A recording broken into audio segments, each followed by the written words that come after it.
गेल्या 20 वर्षानंतर मी पुन्हा स्वग्रही परतोय। 2 दशक राजकारणामध्ये, समाजकारणामध्ये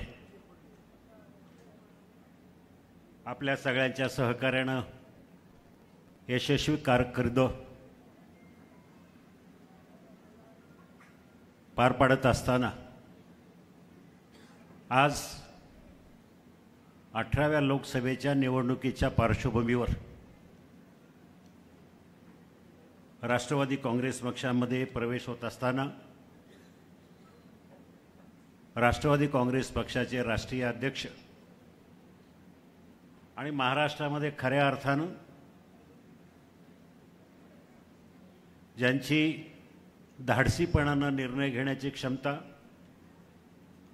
विकास कामं करण्याची ज्यांची क्षमता, दिलेला शब्द काही झालं तरी खाली पडून येणार नाही अशी ज्यांची खाती, असे आदरणीय अजितदादा पवार आजच्या ह्या प्रवेशाच्या कार्यक्रमाच्या निमित्तानं ह्या ठिकाणी उपस्थित आहेत। नुकतंच ज्यांचं मार्गदर्शन झालं, ज्यांनी शुभेच्छा दिल्या आणि पुढील कार्यक्रमासाठी जे पुढे निघून गेले ते आदरणीय राष्ट्रवादी काँग्रेस पक्षाचे प्रदेशाध्यक्ष आदरणीय सुनीलजी तटकरे,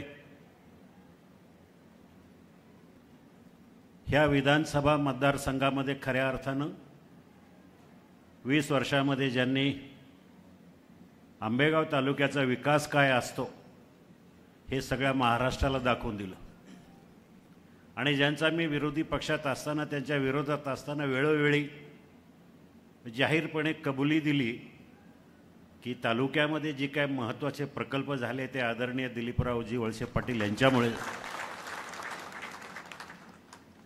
आणि मी अभिमानानं सांगत आलो की ज्यांनी उच्च तंत्र शिक्षण मंत्र्याचा पदाचा कारभार करत असताना तालुक्याला मोठी देणगी दिली ती इंजिनिअरिंग कॉलेज आणि पॉलिटेक्निकच्या रूपानं। गृहमंत्रीपदाची जबाबदारी त्यांच्यावर राज्याची पडली आणि तालुक्याला न्याय दिला आणि मंचरचं पोलीस स्टेशन, घोडेगावची पोलीस कर्मचारी वसाहत आणि अन्य पोलीस स्टेशन्स असे आदरणीय दिलीपरावजी वळसे पाटील माझे खऱ्या अर्थानं जवळचे मित्र दिलीपरावजी वळसे पाटील, दिलीपरावजी मोहिते पाटील, तसं माझं त्यांचं काही मतभेद असण्याचं काही कारण नाही। त्यांचा राजकीय जन्म जिथून झाला तसाच मी सुद्धा त्या पक्षामध्ये 20 वर्ष काम होतं। खरं म्हणजे राजकारण करत असताना समोरासमोर असल्यावर काहीतरी भांडं लागतंच, पण राजकारणाची समीकरणं बदलल्यानंतर सगळं काय विसरून आपण एक दिलानं नवीन समीकरणाशी जुळून घेतो आणि त्याप्रमाणे काम करतो। तसे आमचे दिलीपराव मोहिते पाटील स्वभावानं खूप चांगले आहेत। आमचे वैयक्तिक असे हेवे दावे कधी राहिले नाही। जे काय झालं ते पब्लिक इश्यूवरूनच आमचे विषय होतात। असे आदरणीय दिलीपरावजी मोहिते पाटील आजच्या कार्यक्रमासाठी व्यासपीठावर उपस्थित असलेले राष्ट्रवादी काँग्रेस पक्षाचे जिल्हाध्यक्ष प्रदीपजी गारटकर, महिला आर्थिक विकास महामंडळाच्या अध्यक्षा, राष्ट्रवादी काँग्रेसच्या प्रदेशाध्यक्षा आमच्या भगिनी रुपालीताई चाकणकर, जुन्नरचे युवा आमदार माझ्या मित्राचे चिरंजीव आणि खऱ्या अर्थानं जुन्नर तालुक्यामध्ये ज्यांनी विकासाची गंगा आणली ते अतुल बेनके, माजी आमदार पोपटरावजी गावडे, सुरेशरावजी घुले, मार्केट कमिटी जुन्नरचे संजयजी काळे, दादा पाटील फराटे, देवेंद्र शेठ शहा, गणपतराव फुलवडे, खेड तालुक्याचे अध्यक्ष कैलासराव सांडबोर, शिरूर तालुक्याचे अध्यक्ष रविबापू काळे, जुन्नर तालुका पांडुरंग पवार, आंबेगाव तालुक्याचे आदरणीय विष्णुकाका हिंगे, अरुणराव चंबारे, मानसिंग पाचुनकर आणि माझ्यासोबत प्रवेश केलेले माझे बहुसंख्य सहकारी, त्यामध्ये आंबेगाव तालुक्याचे जवळजवळ सगळेच. दादा एकही माणूस आंबेगाव तालुक्यामध्ये पाठीमागं राहिला नाही, सगळ्यांनी मला त्यामध्ये मोठी साथ दिली. माझ्या गावातले सरपंच आणि सगळी ग्रामपंचायत या ठिकाणी उपस्थित आहे. माझं अख्खं गाव या ठिकाणी उपस्थित आहेत. आणि किरणताई वळसे पाटील असतील, करण कोकणे असतील, ही सगळी मंडळी आपण मोठ्या संख्येनं या ठिकाणी या कार्यक्रमासाठी उपस्थित आहात. आपल्याला उत्सुकता असेल, राजकारण बदललं आहे, राजकारणाची समीकरणं बदलली. आपल्याला सगळ्यांना माझा इतिहास माहिती आहे, माझी पार्श्वभूमी माहिती आहे. पण मी आवर्जून सांगू इच्छितो, मी तसं काय हाडाचा राजकारणी नाही आहे. राजकारण करत असताना, समाजकारण करत असताना माझ्या घरात कोणी साधा ग्रामपंचायत सदस्यही कोणी नव्हतं. मला कुठलीच पार्श्वभूमी नाही आहे. ह्या आंबेगाव तालुक्यातल्या आणि शिरूर लोकसभेतल्या जनतेनं, मायबाप जनतेनं मला आधार दिला, मला आशीर्वाद दिले.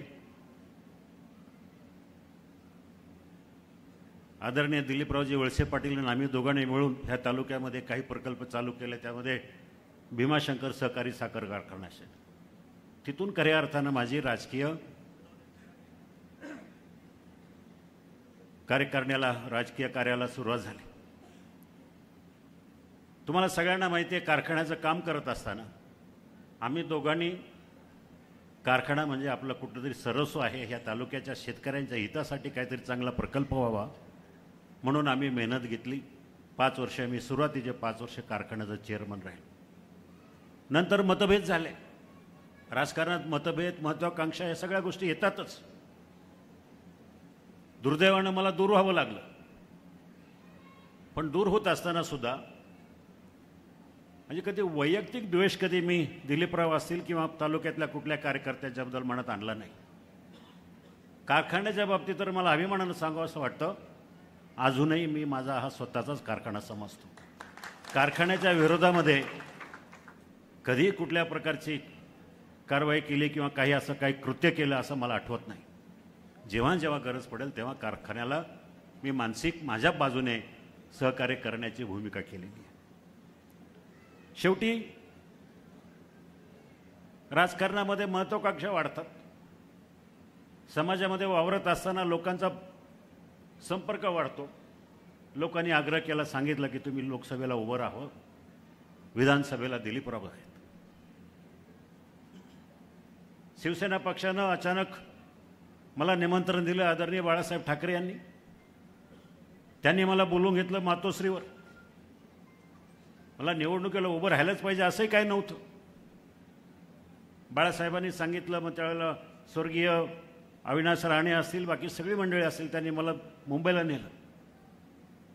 बाळासाहेबांना सांगितलं की बाळासाहेब मी काही निवडणुकीला जरी उभं राहिलो तरी हा पवारसाहेबांचा जिल्हा आहे, हा खेड लोकसभा मतदारसंघ आहे, इथून मी कुठल्याही भावात निवडून येऊ शकणार नाही.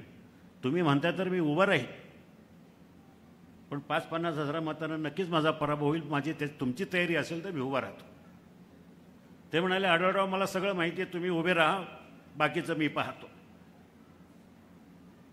मी निश्चय केला, म्हटलं ठीक आहे, जे काय होईल ते होईल, मी उभा राहतो साहेब तुमच्या आदेशानुसार. मी मातोश्रीच्या गेटच्या जस्ट बाहेर पडलो. मला बाळासाहेबांनी बोलवून घेतलं परत की आढळराव आता कुठं चाललेत. म्हटलं साहेब माझं घर आहे इथं पवईला, मी माझी बॅग पॅक करतो आणि गावाला जातो, उद्यापासून कामाला सुरुवात करतो. साहेब म्हणाले, तुमच्या मंडळीला सांगा 2 बॅग भरून ठेवा, एक दिल्लीची आणि एक तुमची गावाची. इतका आत्मविश्वास त्या व्यक्तीनं मला दाखवला. आणि तिथून जे मी सुटलो तर अवघ्या 35 दिवसामध्ये मतदानाला सामोरं गेलो. 35-40 दिवसामध्ये. त्यावेळेला मला खेड लोकसभा मतदारसंघ माहिती नव्हता. मुळशीमध्ये मी आयुष्यात कधी गेलोय नव्हतो, भोरवेला कधी पाहिला नव्हता, पण लढायचं म्हणून लढलो. लोकांमध्ये उत्सुकता राहिली की आढळराव कोण आहे. लोकांना वाटलं की उद्योगपती आहे. मी मावळ, मुळशी, भोर, वेल्हा दऱ्याखोऱ्यामध्ये फिरलो, प्रचार करत राहिलो. पण कधीही मनात वाटलं नाही रुपालीताई की मी निवडून येईल, मी खासदार होईल, असं कधी मनात अपेक्षा ठेवली नव्हती. लढायचं म्हणून लढायचं. आणि मला आठवते ते मंतरलेले दिवस होते, माझी पहिली निवडणूक. अक्षरशः दऱ्याखोऱ्यामध्ये रानावनामध्ये फिरत असताना लोकांची साथ मिळत गेली. आणि ज्या वेळेला मतदान झालं, मतदानाच्या मतमोजणीच्या दिवशी मला पोलीस कमिशनरनं आदल्या दिवशी रात्री फोन केला की उद्या तुमच्या गावी जायचा रस्ता कुठला. मला काही कळेना. मी म्हटलं अशा रस्त्यानं जाणार आहे. मतमोजणी चालू झाली आणि मतमोजणी चालू झाल्यानंतर काही वेळानं कळलं की मी आता निवडून येऊ शकतो. त्यावेळेला मला त्या पोलीस कमिशनरच्या फोनची आठवण झाली की त्याला कळालं होतं की मी निवडून येणार आहे. ही अशी माझी पहिली निवडणूक खऱ्या अर्थानं माझ्या आयुष्यातली न विसरणारी निवडणूक होती. तिकडची लोकही तेवढी प्रेमळ होती. पहिली निवडणूक जिंकलो. दुसरी निवडणूक 2009ची, नवीन मतदारसंघ, पुन्हा नवीन मतदारसंघ, अनोळखी मतदारसंघ, शिरूर तालुका, हवेली, हडपसर, भोसरी. पुन्हा तिथे फिरत राहिलो. कारण माझ्या पहिल्या टर्ममध्ये दादा मी इतका गावोगावी फिरलो, असं एकही गाव मतदारसंघामध्ये सोडलं नाही खेड तालुक्यातल्या, खेड लोकसभा मतदारसंघातल्या की जिथं मी पोचलो नाही. जिथं 15 घरांची वस्ती आहे अशा घराघरामध्ये मी पोचलो. मुळशीमध्ये मी जायचो दौऱ्यावर विकास कामाच्या. त्यावेळेला रात्री 12-12:30 वाजता शरद ढमाल्याबरोबर तामिनी घाटाच्या त्या गावांमध्ये फिरायचं. रात्री 1 वाजता कुठं कातकऱ्यांच्या घरी जेवण करायचं. 1च्या नंतर मी गाडीत बसून ज्यावेळेला पुढच्या सीटवर बसून इकडं मंचरला यायला निघायचो त्यावेळेला झोप लागायची गाडीत पहिल्या सीटवर बसलेलो. घाटातलं म्हटल्यावर गाडी इकडनं तिकडनं वळायची, मध्येच ब्रेक मारायचा माझा ड्रायव्हर. ब्रेक मारल्यानंतर झोप उडायची आणि नंतर मला वेळ लागायचा 5 मिनटं हे ठरवायला की मी कुठं चाललो आहे, आज कुठल्या गावात गेलो आहे, कुठं आहे, मी मुंबईला चाललो आहे की मंचरला चाललो आहे की पुण्याला चाललो आहे. इतका प्रचंड प्रवास केला आणि त्यामुळं मला दुसऱ्या निवडणुकीमध्ये खऱ्या अर्थानं 1,80,000 मतांना निवडून आलो. पहिली निवडणुकीला फक्त 30,810 मताचं माझं मताधिक्य होतं. दुसऱ्या निवडणुकीला 1,78,000 मतांना निवडून आलो. भोसरीमध्ये जिथं माझा काही परिचय नसताना सुद्धा 27,534 मताचं मताधिक्य आघाडी मला भोसरीमधून मिळालं. सांगण्याचा उद्देश आहे की मनापासून कामाला सुरुवात केली. माझ्या दृष्टीनं माझा प्रत्येक क्षण, प्रत्येक दिवस हा लोकांच्या कल्याणासाठी, लोकांच्या कामासाठी, लोकांच्या कार्यासाठी मी खर्च करत राहिलो. मी प्रपंच बघितला नाही, धंदा बघितला नाही, व्यवसाय बघितले नाही, तब्येत बघितली नाही. रात्रंदिवस फक्त लोकांमध्ये राहायचं. 2009ला झालं, कारण त्यावेळेला मोदी लाट नव्हती, तरी 1,80,000 मतांना निवडून आलो. महाराष्ट्रामधलं 2 नंबरचं मताधिक्य मला त्यावेळेला शिरूर लोकसभा मतदारसंघातून. तिसऱ्या निवडणुकीला जवळजवळ 3,03,000 मतांना निवडून आलो. दुर्दैवानं चौथ्या निवडणुकीमध्ये जरी पराभव झाला, मी तो पराभव मानत नाही. कारण माझ्या दृष्टीनं 5,78,000 मतं म्हणजे 5.25 लाख मतं मला पडली होती. हे जनतेनं माझ्याकडं हे दिलं होतं. मी नैतिक माझा विजय समजतो, पण पराभवानं खचून गेलो नाही. लोकांनी मला म्हणजे ज्या दिवशी निकाल लागला, मतमोजणी झाली, त्या दिवशी मी पराभूत झालो. डॉक्टर अमोल कोल्हे यांचं अभिनंदन केलं आणि दुसऱ्या दिवसापासून कामाला लागलो. कारण लोकांचं प्रेम माझ्यावर होतं. जनतेनं मला सांगितलं होतं, कारण मी मनात एक आणलं की मोडून पडला संसार तरी मोडला नाही कणा, पाठीवर थाप टाकून फक्त लढ म्हणा, या उक्तीप्रमाणे मी लढत राहिलो. 5 वर्ष अक्षरशः पायाला भिंगरी लावली. भिंगरी बांधून संपूर्ण मतदारसंघामध्ये फिरत राहिलो. कुठलीही अपेक्षा नव्हती की मी पुन्हा खासदार होईल. किंबहुना मनामध्ये अजिबातच नव्हतं की मला पुन्हा लढायचं म्हणून. पहिल्या 2.5 वर्ष दादा तुम्ही सगळे महाविकास आघाडीमध्ये होता. त्यावेळेला मला आदरणीय आमचे पक्षप्रमुख उद्धवजी ठाकरे असतील, संजय राऊत असतील, त्यांनी मला सांगितलं वेळोवेळी की हा मतदारसंघ राष्ट्रवादीचा आहे, ही जागा आपल्याला मिळणार नाही. तुम्ही काम करा, तुम्ही पुणे लोकसभेचा विचार करा. संजय राऊत येऊन लांडवडीला म्हणाले. मी त्यांना म्हणालो, राऊत साहेब हा काय प्रकार आहे? पुणे कुठं, मी कुठं? मला काय निवडणूक लढलीच पाहिजे असं काही नाही आहे. मी दुसऱ्या दिवशी उद्धवजींकडे गेलो. म्हटलं, साहेब हा काय प्रकार आहे? तुम्ही सांगितलं असं बोलायला? ते म्हणाले, हो मी म्हणालो आपण काँग्रेसबरोबर बोलणार आहोत, तुम्ही काम करताय म्हणून तुम्हाला पब्लिकमध्ये राहिलं पाहिजे. म्हटलं अजिबात नाही. मला ह्या जिल्ह्यातून मी 3 वेळा कसली पार्श्वभूमी नसताना 3 वेळा निवडून आलो. एकदा पराभूत झालं, जाऊ दे. माझ्या दृष्टीने मी समाधानी आहे. मी खूप कमवलं, खूप माणसं कमवली, खूप नाव कमवलं. मला पुन्हा निवडणुकीला उभं राहिलंच पाहिजे असं काही नाही आहे. फक्त मला तुम्ही ताकद द्या माझ्या शिवसैनिकांबरोबर मला राहण्याची, त्यांच्या हे करण्यासाठी. ऐकलं नाही. ठीक आहे, दुर्दैवानं सुदैवानं राजकीय समीकरणं बदली, राजकीय स्टेप सगळ्या बदलल्या. आणि जेव्हा एकनाथभाई शिंदे आणि देवेंद्रजी मुख्यमंत्री आणि उपमुख्यमंत्री झाले, तेव्हा नंतर खऱ्या अर्थानं मला ह्या मतदारसंघासाठी एकनाथजीनं सांगितलं की बाबा तुम्ही कामाला लागा, तुम्हाला लढायचं आहे.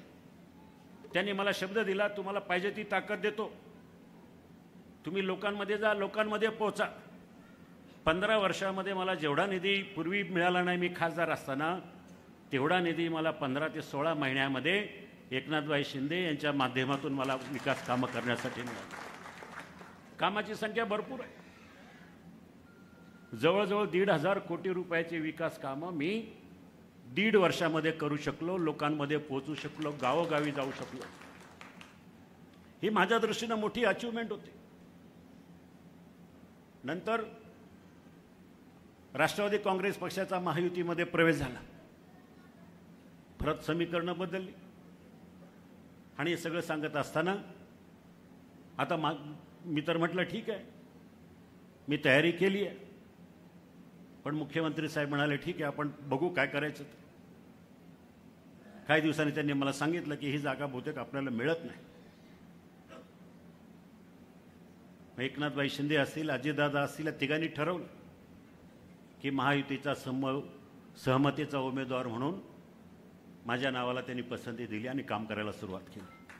माझ्या दृष्टीने ही खूप मोठी अचिव्हमेंट आहे. अजितदादांचं मी मनापासून आभार व्यक्त करेल की त्यांच्यापुढं अनेक नावांचे पर्याय उपलब्ध असताना सुद्धा त्यांनी माझ्यावर विश्वास टाकला आणि ह्या मतदारसंघामध्ये माझा प्रवेश करून घेतला. आज मला अभिमानानं सांगावं असं वाटतं की लोक टीका करतात की मी पक्ष बदलला. आमच्या समोरचे मित्र जे माझ्यावर खूप प्रेम करतात गेले 5 वर्षापासून की बेडूक उड्या. आता मला त्यांना सांगायचं ही बेडूक उडी नाही. 20 वर्ष मी प्रामाणिक राहिलो धनुष्यबाणाबरोबर. आज काय मी पक्ष बदलून बेडूक उडी मारलेली नाही आहे. महायुतीची सहमतीचा उमेदवार आहे आणि आज मी राष्ट्रवादीचा उमेदवार आहे. 2च पक्ष, राष्ट्रवादी आणि धनुष्यबाण. याच्यापेक्षा माझ्या बेडूक उडी झालेलं नाही. माझ्या मित्राच्या मनसेतून शिवसेनेतून राष्ट्रवादीतून अजितदादा पवारांच्या बरोबर 2 दिवस राहिले. सगळं काय त्यांनी तिथं बघितलं आणि पुन्हा इकडं मध्ये भाजप हे सगळ्या गोष्टी करत राहील. सांगण्याचा उद्देश आहे की गेल्या 15 वर्षापूर्वी जी कामं मी केलेली आहे त्या सगळ्या जगाला माहिती. माझं अहवाल पुस्तकाचं आहे इथं. पुणे नाशिक रेल्वे. आता असं सांगण्यात आलं की पुणे नाशिक रेल्वे मी सगळं केलंय. मला माझ्या मित्रांना विचारायचं आहे, रेल्वे हा प्रकल्प काय 2 महिन्यामध्ये, 3 वर्षामध्ये, 4 वर्षामध्ये होतो असं नाही. कोकण रेल्वेसारखा प्रकल्प संकल्पनेपासून प्रत्यक्षात उतरण्यासाठी 38 वर्ष लागली. इथं पुणे नाशिक हायस्पीड रेल्वे फक्त 2 महिन्यानंतर आला तुम्ही आणि सांगितलं की मी त्याच्यामध्ये हालचाल केली.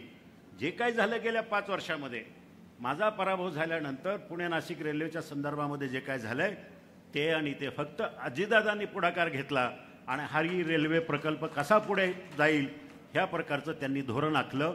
काही बैठका घेतल्या, काही पैसे अलॉट केले, भूसंपादन झालं. त्याचं एकमेव कारण फक्त अजितदादांनी आपल्या जिल्ह्यासाठी हा प्रकल्प अतिशय मोठा प्रकल्प आहे, त्याचं सगळं भाग्य उजळून निघाल्या परिसराचं, तो विचार मनात आणून अजितदादांनी जे काय केलं तेवढंच त्याच्या व्यतिरिक्त ह्या प्रकल्पाला अजूनही केंद्र सरकार असेल, राज्य सरकार असेल, यांच्या माध्यमातून फारसं काही झालेलं नाही. आज हायवेच्या विषयावर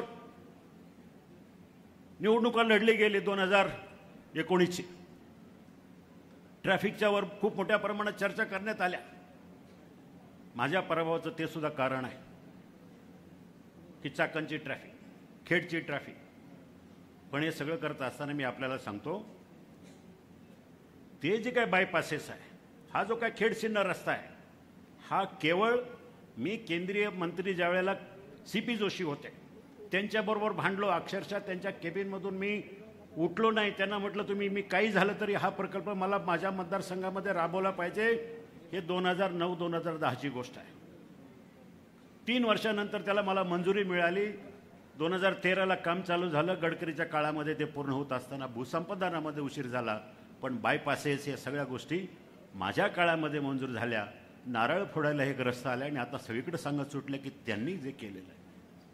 सांगण्याचा उद्देश आहे की काही जरी झालं तरी तुम्ही मला काम करताना पाहिलं. तुम्ही मला पुणे नाशिक रेल्वे 15 वर्षापासून पाठपुरावा करताना पाहिलं. 15 वर्षापासून मी रेल्वे प्रकल्पासाठी प्रत्येक रेल्वेच्या बजेटमध्ये सरकारवर ताशेरे ओढणारा, सरकारवर बोलणारा मी हा एकमेव खासदार होतो. त्यावेळेला 15ही वर्ष माझी भाषणं तपासून पहा. शेतकऱ्याच्या बद्दल आता काही लोकांना कळवळा यायला लागला. कांद्याच्या प्रश्नामध्ये आता जोराजोरात भाषणं व्हायला लागले. मी सांगतो आपल्याला, बैलगाड्याचा प्रश्न असेल, कांद्याचा प्रश्न असेल, शेतकऱ्यांचे प्रश्न असेल, माझं जाहीर आव्हान आहे. माझ्या समोरच्या उमेदवाराला जाहीर आव्हान आहे. त्यांची भाषणाची संख्या आणि माझ्या भाषणाची संख्या पहा. कांद्याच्या प्रश्नावर मी त्यांच्यापेक्षा तिप्पट प्रश्न मांडलेत लोकसभेमध्ये. बैलगाड्याच्या प्रश्नावर त्यांच्यापेक्षा 4 पट वेळा मी भाषणं केलेली आहेत. मला अर्थात कशी डायलॉगबाजी फेकता येत नाही, फेकाफेकी करता येत नाही, परंतु खऱ्या अर्थानं बैलगाडा शर्यती चालू होण्यासाठी खऱ्या अर्थानं तुम्ही सगळ्यांनी पाहिलं. पंतप्रधानांना भेटलो, लोकसभेमध्ये खाजगी विधेयकं मांडली, लोकसभेमध्ये त्याच्यावर मागण्या मांडल्या. या सगळ्या गोष्टी करत असताना सुप्रीम कोर्टामध्ये एकमेव खासदार आहे मी. सुप्रीम कोर्टामध्ये महाराष्ट्र गव्हर्नमेंट वर्सेस शिवाजी आढळराव पाटील ही केस सुप्रीम कोर्टामध्ये अजूनही गाजलेली आहे. त्या केससाठी सगळा खर्च मी एकट्याने केला दादा. 40 लाख रुपयाचा खर्च मी एकट्याने केला आणि ती बैलगाडा केस जिंकून आणली. आज असे अनेक प्रश्न आहेत. संसद रत्न आता लोकांना फसवायला लागलं की संसद रत्न काम तर काही केलं नाही 5 वर्ष, पण असं काहीतरी भासवायचं संसद रत्न. आता संसद रत्नाच्या संदर्भात मला सांगा, मग ते मला माहिती आहे ना, मी सुद्धा 2 वेळा घेतलेले ते संसद रत्न पुरस्कार. काही नाही हो संसद रत्न. मला माहिती आहे 2015-2016ला ते चेन्नईच्या कंपनीनं मला निमंत्रित केलं, पुरस्कार दिलं. 2 वेळा बघितलं, म्हटलं यांचं काही खरं नाही. मी 3ऱ्या आणि 4थ्या वेळेला मला पुरस्कार मिळून सुद्धा मी सांगितलं की नाही, दुसरं कोणाला तरी द्या. एक खाजगी कंपनी आहे. संसद रत्न पुरस्कार काही संसदेशी संबंधित नाही, सरकारशी संबंधित नाही, कशाशी संबंधित नाही. खाजगी कंपनी 10x10च्या कंपनीमध्ये खोलीमध्ये चेन्नईमध्ये बसते आणि ते पुरस्कार वाटतात. आणि मग असा संसद रत्न टेऱ्याबडून प्रचार चालू आहे. आता मला सांगा, आमच्या श्रीरंग बारणे त्यांना 8 वेळा मिळाला. आता याच्यावरून ओळखा. म्हणजे सांगायचं काय की 5 वर्षात आपल्याला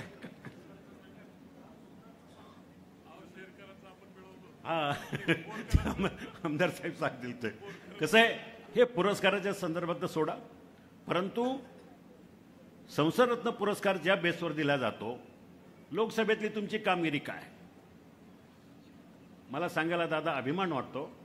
माझ्या पहिल्या 5 वर्षाच्या टर्ममध्ये आणि सध्याच्या खासदाराच्या पहिल्या 5 वर्षाच्या टर्ममध्ये प्रश्नाची संख्या, डिबेटची संख्या, त्यांचे प्रश्न आहेत 621, माझे प्रश्न आहेत 1365 पहिल्या 5 वर्षांमध्ये.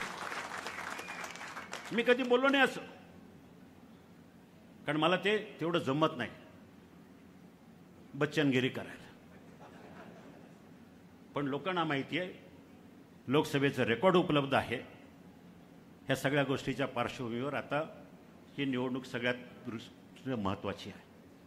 मला आपल्या सगळ्यांना विनंती करायची, तुम्ही सगळ्यांनी मला पाहिलं 20 वर्ष 2 दशकं मी कधी लवाडी केली नाही, मी कधी खोटा प्रचार केला नाही, मी कधी दुसऱ्यानं केलेली कामं ते आपल्या नावावर सांगितली नाही. मी प्रामाणिकपणे दादा काम करत असताना मी असं म्हणालो नाही की मी पुढच्या काळामध्ये निवडून आल्यावर पुन्हा आपल्याकडे येऊन दादा मी माझा राजीनामा घ्या, मला वेळ नाही धंद्यामधून, असं म्हणणार नाही. कारण मी एकदा लोकांच्या सेवेचं व्रत घेतलं आहे, ते मी शेवटपर्यंत पूर्ण करेल एवढीच या ठिकाणी मी आपल्याला ग्वाही देतो. आज मोठ्या संख्येने माझे सगळे सहकारी या ठिकाणी आपल्या पक्षामध्ये प्रवेश केलेला आहे. मी दिलीपरावजी असतील, दादा असतील, सगळ्या विनंती करेल, माझ्या विश्वासावर विश्वास ठेवून माझ्यावर विश्वास ठेवून ज्यांनी प्रवेश केला त्या सगळ्यांचा मान ह्या पक्षामध्ये राखला जाईल. आणि मी सुद्धा माझ्या पद्धतीनं ह्या पक्षाशी प्रामाणिकपणे राहून 4.5 जाऊ द्या, मी प्रामाणिकपणे ह्या पक्ष वाढवण्यासाठी दिलीपराव मोहिते पाटील असतील, दिलीपराव वळसे पाटील असतील, अतुल असेल, ह्या सगळ्यांच्या बरोबरीनं खांद्याला खांदा लावून हे पक्ष वाढवण्याचं काम मी प्रामाणिकपणे करेल याची खात्री द्या. कारण मी शब्दाचा पक्का आहे, मी कधी खोटं बोलणारा नाही. मी देवेंद्रजींना माहिती आहे, ते आम्ही अनेक वर्ष बरोबर काम केलेलं आहे. मी ह्या निमित्तानं आपल्या सगळ्यांना मनापासून विनंती करतो की येणारी निवडणूक आपल्या सगळ्यांच्या दृष्टीनं प्रतिष्ठेची आहे, महत्त्वाची आहे. भूलतापांना बळी पडू नका. चांगल्या भाषणं असतील, चांगले फेकी असतील, हे सगळं बाजूला जरी ठेवलं तर 5 वर्ष आपल्या मतदारसंघाचं काय नुकसान झालं आहे हे आम्ही सगळ्यांनी पाहिलं आहे. माझ्या शिरूर तालुक्यातली लोक आहेत, हवेलीमधली लोक आहेत, सगळी या ठिकाणी उपस्थित आहेत. जेव्हा जेव्हा मी तिथं कुठल्याही गावात प्रचाराला जातो, गावभेटीला जातो, लोकांची भाषणाची सुरुवात अशी असते की दादा आम्ही चुकलो, आमच्याकडनं चूक झाली, अशाच प्रकारे प्रत्येक गावोगावी लोक म्हणतात. आणि म्हणून मला आपल्याला सगळ्यांवर जबाबदारी आहे की अजितदादा यांचं स्थान महाराष्ट्रामध्ये तर मोठं आहेच आहे, पण त्यांना भक्कम पाठिंबा देण्यासाठी, त्यांचे हात बळकट करण्यासाठी ह्या शिरूर लोकसभा मतदारसंघातून त्यांच्या आवडीचा खासदार निवडून द्या, एवढीच या ठिकाणी विनंती करतो आणि थांबतो. धन्यवाद. जय हिंद, जय महाराष्ट्र. धन्यवाद दादा.